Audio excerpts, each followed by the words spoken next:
હું આશિષ નાયક, additional city ઇજનેર, સુરત મહાનગરપાલિકાના સેન્ટ્રલ ઝોનના વડા અધિકારી તરીકે નાસીરનગર વિસ્તારમાં કરવામાં આવેલી કાર્યવાહી અંગે છેલ્લા કેટલાક દિવસોથી વિવિધ સોશિયલ મીડિયા પ્લેટફોર્મ, કેટલાક સમાચાર માધ્યમ અને અન્ય માધ્યમો દ્વારા પ્રસારિત કરવામાં આવેલ ભાવનિક માહિતી અંગે જણાવું છું કે નાસીરનગર તરીકે ઓળખાતા વિસ્તારમાં સુરત મહાનગરપાલિકાની ટીમ તારીખ 30/5/26ના રોજ ડિમાર્કેશન અને રોડ ખુલ્લો કરવાની કાર્યવાહી માટે ગયેલ હતી, જે સુરત મહાનગરપાલિકાના હક સંપૂર્ણપણે કાયદાકીય જોગવાઈ અને પ્રવર્તમાન નિયમો અનુસાર હતું અને આ કામગીરી માટે સુરત મહાનગરપાલિકા સંપૂર્ણપણે અધિકૃત હતું.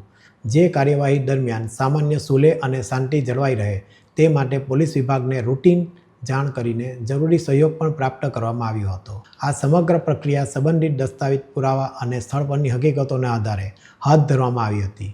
આ કોઈ ભૂતિયા ડિમોલિશન નથી, પરંતુ કાયદાકીય પ્રક્રિયાના ભાગરૂપે થયેલ કાર્યવાહી છે.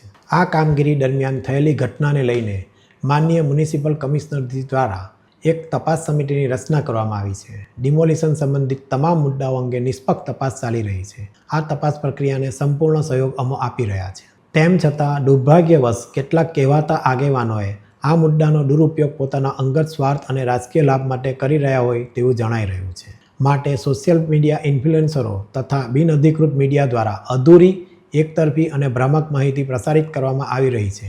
આવી માહિતીના આધારે સુરત મહાનગરપાલિકા તથા તેના અધિકારીઓ અને કર્મચારીઓ વિશે ગેરસમજો ઊભી કરવાનો પ્રયાસ થઈ રહ્યો છે. આ ઘટનાથી એસએમસીના અધિકારીઓ અને કર્મચારીઓ ઉપર સતત માનસિક દબાણ, જાહેર આક્ષેપો તથા એકતરફી પ્રચારના કારણે પ્રતિકૂળ પરિસ્થિતિનું નિર્માણ થયું છે અને અમારા અધિકારીને બિનઅધિકૃત મીડિયા દ્વારા દબાણમાં લાવીને બોલવા પણ દીધા નથી. આ પરિસ્થિતિના કારણે અમારા કર્મચારીઓ ભારે માનસિક તણાવનો સામનો કરવો પડ્યો છે અને તેઓ આરોગ્યલક્ષી કારણોસર રજા મૂકવા મજબૂર બન્યા છે. અમે તમામ નાગરિકો, મીડિયા પ્રતિનિધિઓ અને સંબંધિત પક્ષોને વિનંતી કરીએ છીએ કે તેઓ કોઈપણ પ્રકારની અપ્રામાણિક અથવા ભ્રામક માહિતી પર વિશ્વાસ ન કરે અને તપાસ સમિતિના સત્તાવાર તારણોની રાહ જુએ.